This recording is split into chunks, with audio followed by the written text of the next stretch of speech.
I was 2 seconds from deleting the raise request when Layla's reply came through. 5 words, crisp and cold. Be grateful you even have a job. No signature, just that. Like she was spitting it through a smirk from across the marble counter she called a desk. The thing is, I wasn't even the one who'd asked. Ethan was. Quiet, polite, steady as she goes Ethan. The guy who built the damn thing that runs our entire automation platform. A man who could optimize data flows in his sleep, who stayed late when no one asked, who still brought in bagels on Thursdays even after they forgot his 10-year work anniversary. He didn't even ask for much, just a raise to match inflation. 5 years. No adjustments, not even a cost of living bump. And that's the message she fired back. Not from HR, not from payroll, from Layla Kenwick, the director's wife. Now here's where it got weird. The raise request wasn't just ignored, it was intercepted. Layla had been advising Miles since the merger, but nobody expected her to straight up take over people ops. One day, she's at the quarterly party in a feathered blazer snapping selfies with the interns, and the next she's denying promotion paths with a frozen Chardonnay grin. ROI per body, Miles liked to say, like we were data points, not people. Ethan just shrugged and muttered, "Guess the new math says loyalty costs too much." That afternoon, I passed by his desk. He looked still. Not angry, not even disappointed, just still. Like someone had flipped a switch from output to observation. I saw him close his console, pull up a strange little program I didn't recognize, and export something to an external drive. "You okay?" I asked. "Yep," he said. "Just doing some backups." Let me pause right here for a second. If you're into these kinds of real-world revenge stories where justice actually hits the right target and the quiet ones get the final say, do me a favor, like the video and hit subscribe. I know it sounds small, but seriously, 97% of you haven't subscribed yet, and that simple click helps more than you think. All right, back in. What I didn't know then, but would learn in devastating detail over the next few weeks, was that Ethan's backups weren't routine. They were surgical, methodical, precise. He wasn't just saving his code, he was archiving a signature. Ethan Barlow wasn't just our lead systems architect. He was the architect. Every logic path, every automation decision, every alert condition tied back to a single modular logic core that he had built from scratch.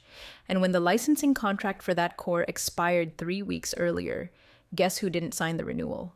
Right, Ethan.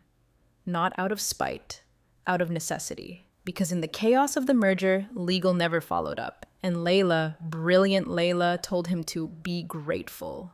Gratitude, it turns out, is a funny currency. Ethan had been paying it forward for 12 years, quietly, daily, with every hour logged and every line of code perfected. But gratitude isn't infinite, and when it runs out, you don't get noise. You get silence. And silence is what you should have feared. Because when Ethan went silent, the real countdown began.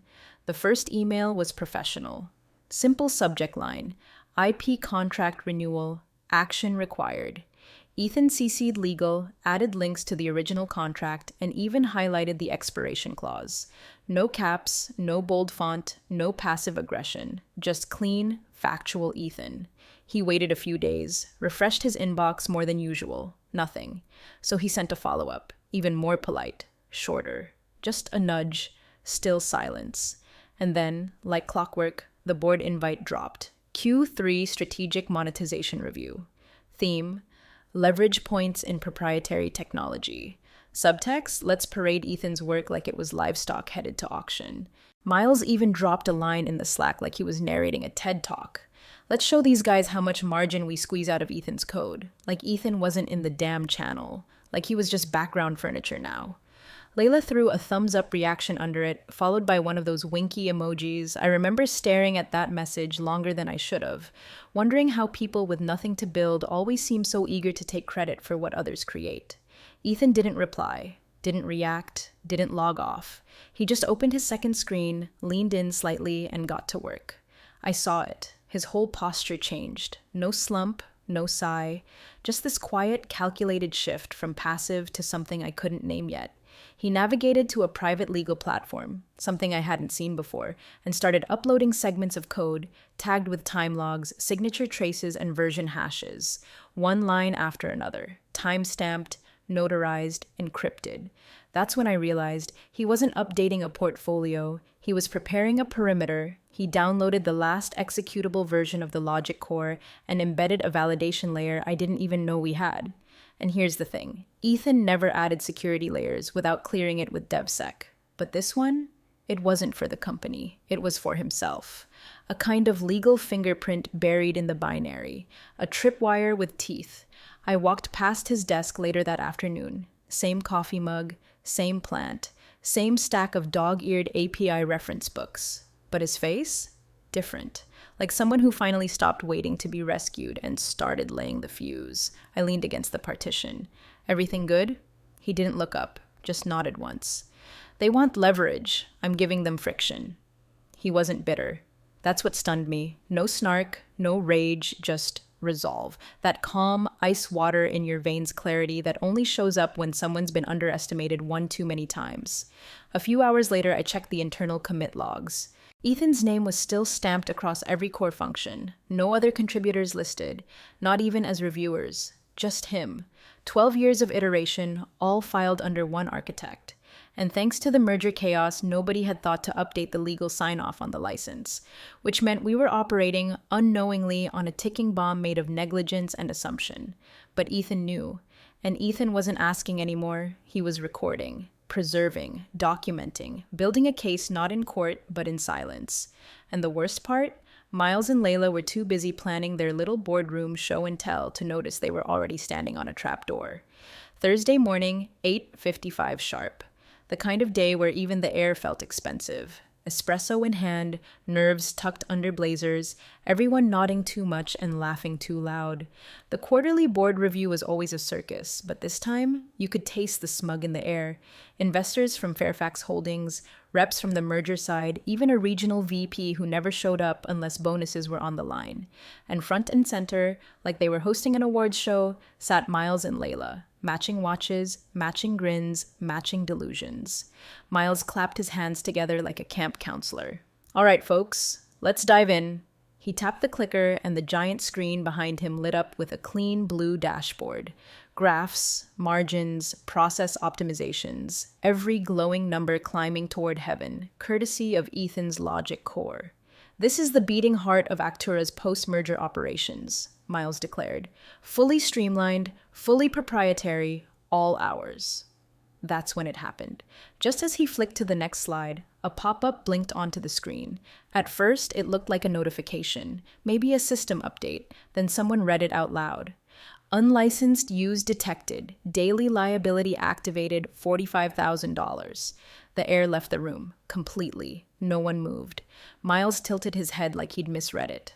What the hell is that? The screen blinked again. Same message, this time in red. Beneath it, a countdown. Runtime penalty clock 0001. Layla laughed, short and nasal. Okay, cute. That's just a scare message, probably something left over from testing. Legal didn't laugh. In fact, they didn't move at all. The lead counsel, Ramirez, leaned forward slightly, clicked his pen once. Pause the deck, he said quietly. Miles didn't hear him. He was too busy trying to close the pop-up, stabbing at the trackpad like that had fixed the flashing red. Layla crossed her arms. Seriously? This is what we're worried about? It's a pop-up. But it wasn't going away, and it wasn't fake. Ramirez finally stood, pulled out a thin, black folder, and began flipping pages with methodical slowness. I watched his face, neutral, unreadable. But his hands? Those were fast, efficient, like a man following a checklist he hoped never to use. Can we confirm, he asked, voice low but firm, that we have a signed, active licensing agreement on file for the use of the proprietary logic core, specifically the modular version powering this dashboard? Miles froze. What? Yeah, of course, it's our code. Ramirez didn't blink. Who signed it? I mean, legal did. Or finance. I don't know. Someone did, right? He turned to Layla, eyes darting now.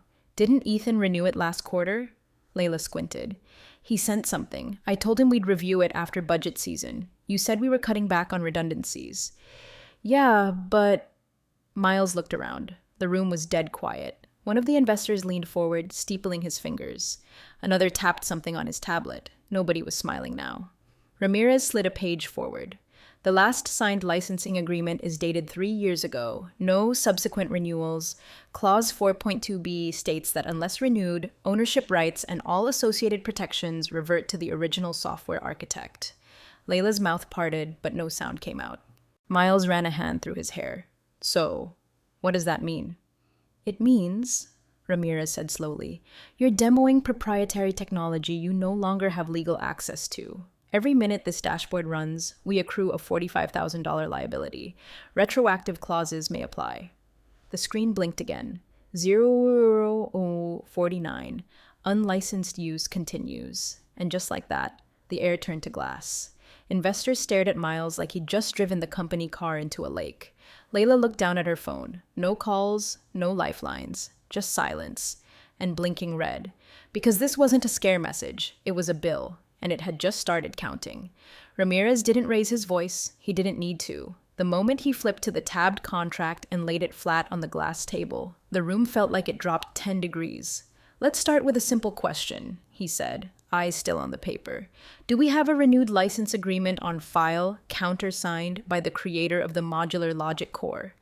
Every head in the room pivoted toward Miles. He blinked once, twice. I mean, we own that, don't we? Ramirez lifted his gaze, slow, deliberate. Per this clause, 4.2b, ownership is retained by the original architect unless explicitly transferred through an active licensing agreement. Transfer cannot be assumed. It must be signed by both parties. And the last agreement we have on file, he tapped the page with one precise finger, is dated 3 years ago, signed by Ethan Barlow, no renewal since. The silence was sudden and absolute. No rustling, no shifting. Even the HVAC hum seemed to pause out of respect. Layla scoffed, half a laugh, half a defense mechanism. No, that's not right. Ethan sent over the draft. I remember it. I told him we'd hold until budget season wrapped. We were consolidating vendor agreements. Ramirez's jaw twitched once. He's not a vendor. He's the architect. Without a renewed agreement, all usage is unauthorized. Miles looked like he'd just realized the elevator cable had snapped, and they were all falling in slow motion. He asked about it, yeah. Sent me a reminder, then a follow-up. Layla turned sharply. You said you'd handle it. You said we were cutting dead weight, he hissed. Oh, I'm sorry, she snapped back, voice rising. Did I also tell you to plug his code into every revenue stream like it was open source? I was following your lead. You were busy ordering custom jackets for your ROI summit. Because you said the optics mattered. Because you wanted to look like a visionary, Miles. You told me the licensing stuff was fluff. It wasn't supposed to be real. It was Ethan. He doesn't even talk in meetings. The table wasn't big enough for all the blame flying across it now. It pinged back and forth between them like a grenade with the pin halfway pulled. A senior investor cleared his throat, the sound loud as thunder in the tension. Am I to understand, he said slowly, that we are now liable for potentially hundreds of thousands of dollars because your wife made a judgment call without legal review? Miles opened his mouth, closed it. Layla turned red. Not the kind of red that screams anger, the kind that screams exposure. Her voice dropped. This wasn't supposed to happen. It's Ethan. He's not like that. Ramirez closed the folder. Apparently, he is. Another blink on the screen. 000641. Unlicensed use ongoing. Ramirez looked at the board chair, then at the investors. Until we resecure usage rights, I strongly recommend a halt to all core automation functions. We're not just in breach, we're in violation, with damages accruing in real time. Layla stared at the message on screen, then back at Miles. Fix it. I can't, he whispered. Call him. He didn't move. Layla leaned closer. Call him. And that's when everyone in the room realized something that sent a new kind of chill across the table. They didn't even know if Ethan would pick up, because the center of gravity had shifted, and Ethan wasn't in orbit anymore. They were. Around him. Someone from IT, Jared, I think, was already under the table unplugging cables like that was going to stop the hemorrhaging. Another dev tried to boot up a local backup from a dusty server they kept in storage B. Miles barked, "Roll back to V6. That one's clean." Layla hovered behind him like a ghost, arms folded tight, lips pinched, as if squinting hard enough might erase the red blinking on the screen. Then came the second pop-up. Unauthorized signature detected. License validation failed. Ramirez didn't flinch. Try another version. They tried V5. Same result. Someone muttered, Jesus. Jared resurfaced, pale and sweating. We've gone all the way back to V3. Every single logic module links to Ethan's validation signature. Even the non-executables flag his compiled hash. There's no clean copy. Miles sat back, mouth open like he wanted to speak, but the words got stuck in rush hour traffic between his brain and whatever dignity he had left. Layla reached for his arm, but he pulled it away. First time I'd seen that. The board chair finally spoke. Can someone explain how we have an entire product line built around technology we do not legally own and cannot legally operate? Ramirez looked like a man both vindicated and disappointed to be right. The answer lies in your HR inbox, he said flatly, and in clause 4.2b, which you ignored. A younger investor, probably from the tech side, pulled out his phone, tapped something, then looked up. Ethan Barlow. He's listed on the USPTO as sole software architect and intellectual property holder for the modular logic core, filed under Actura designation variant 3. That's this. He turned his screen toward the group. It showed the US. Patent and Trademark Office's entry. Clean, clear, one name. Barlow, Ethan M. Independent architect. Not the company, not Miles, not even a shell LLC they could throw under the bus. Just Ethan. Layla's jaw went tight. He must have filed that before the merger. Ramirez nodded. And the company failed to dispute it during the transition window, which means... He turned his own laptop around, opened a secure tab, logged into the licensing registry portal, tapped through 2 fields, then pivoted it slowly, like a judge sliding the final verdict across the bench. The screen showed the active ownership certification. Time-stamped, legally binding, one name, again. Ethan M. Barlow, current license holder. Miles slumped. That's not possible. Ramirez didn't blink. You built a kingdom on land you never bought, and the owner just changed the locks. The blinking counter continued in the corner. $45,000, $90,000, $135,000.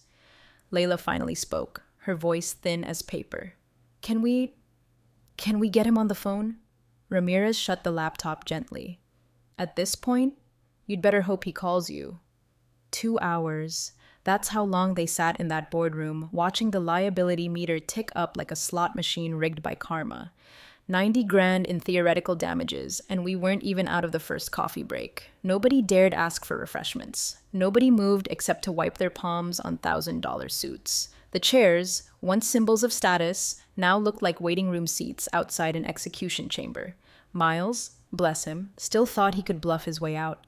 All right, worst case, he said, voice brittle.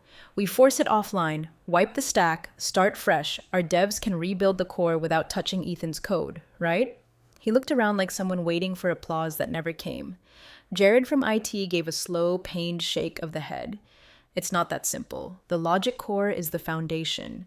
Every automation process, every alert trigger, every redundant safety loop, it all hooks into the modular logic Ethan built. You can't just unplug it. You'd have to rewrite the entire framework from scratch. Miles scoffed, grasping for control. So do it.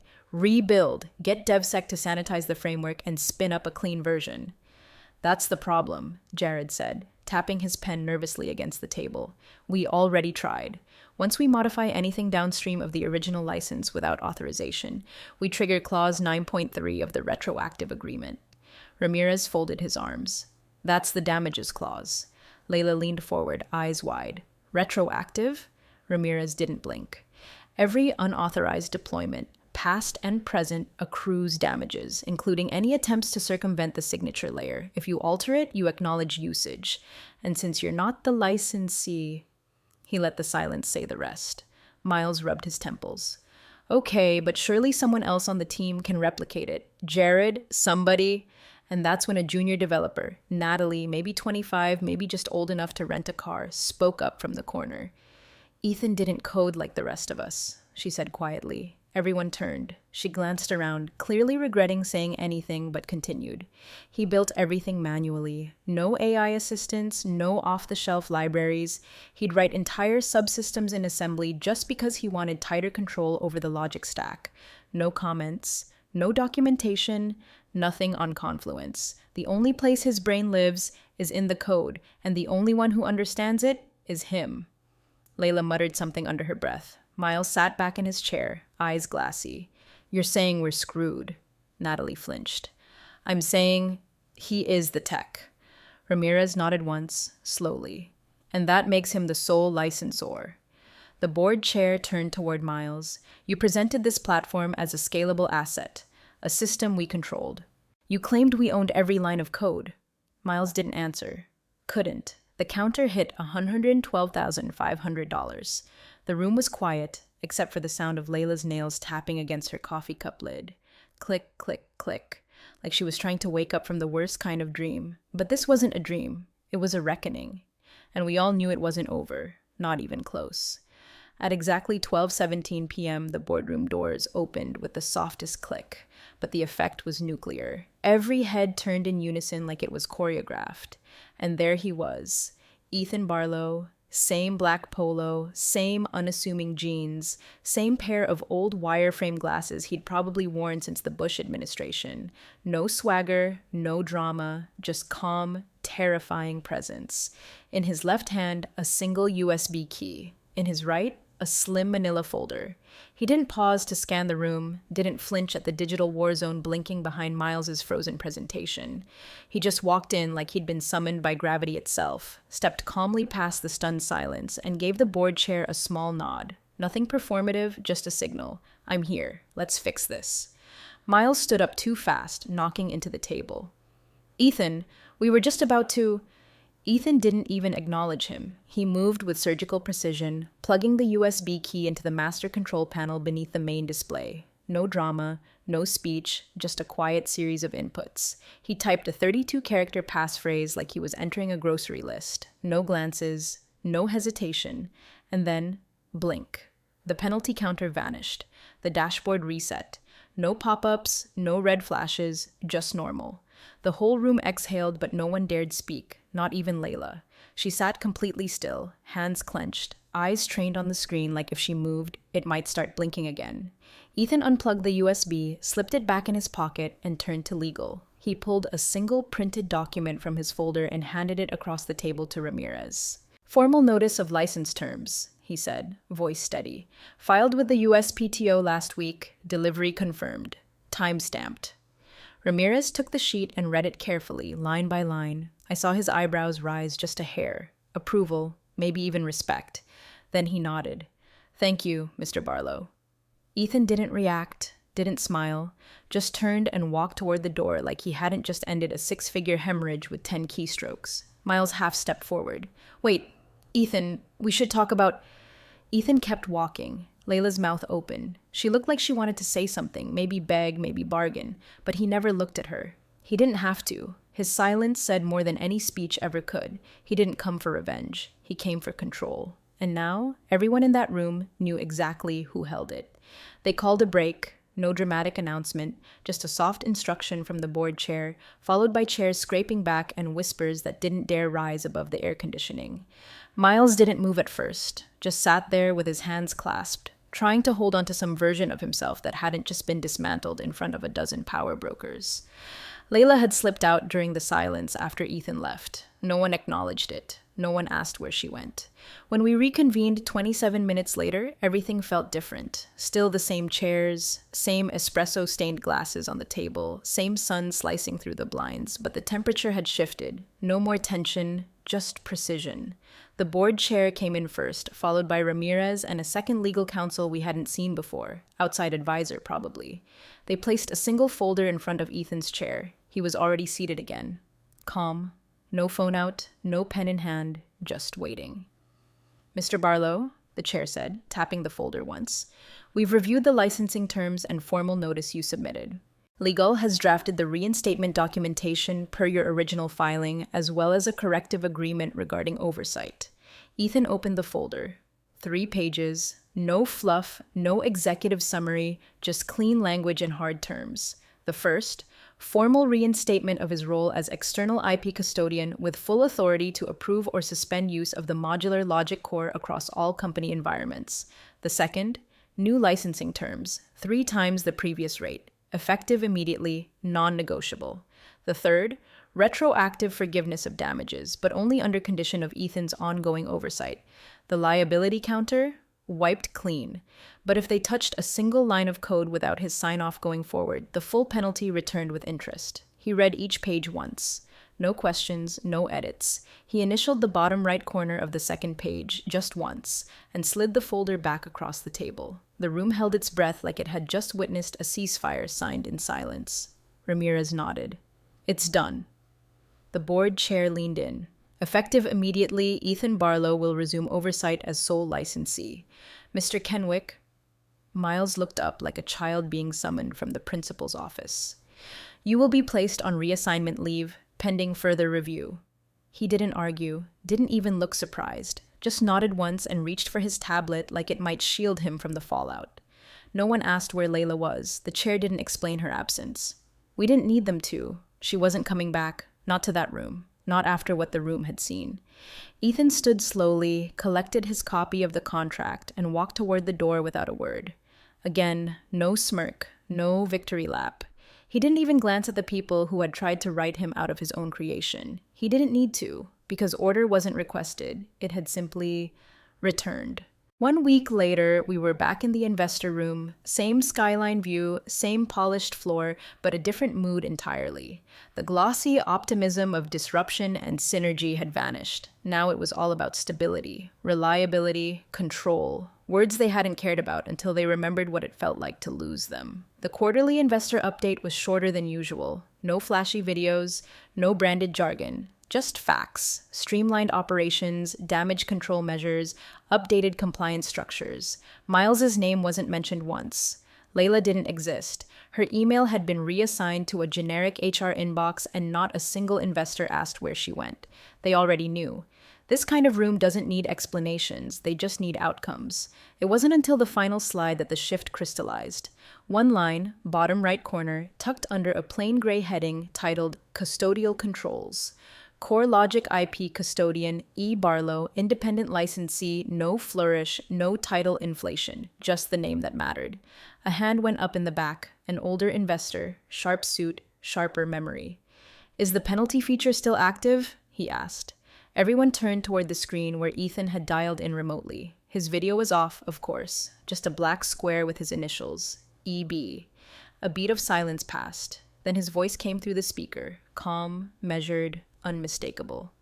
Yes, he said, and the director was right. Ownership is earned. No one spoke after that. They didn't need to. In the lower corner of the screen, a still image lingered. The liability counter, paused at $0, his digital watermark etched quietly beneath it. That watermark wasn't just a brand, it was a warning. A signature written in silence across every line of code that built their future. He didn't gloat. He didn't need to show up. He'd already won. And as the call ended and the boardroom emptied out in hushed reverence, 1 line replayed in my head. Something he'd said once, offhand, when someone joked about legacy code and replaceable people. Now it felt like prophecy. Be grateful I even picked up the phone.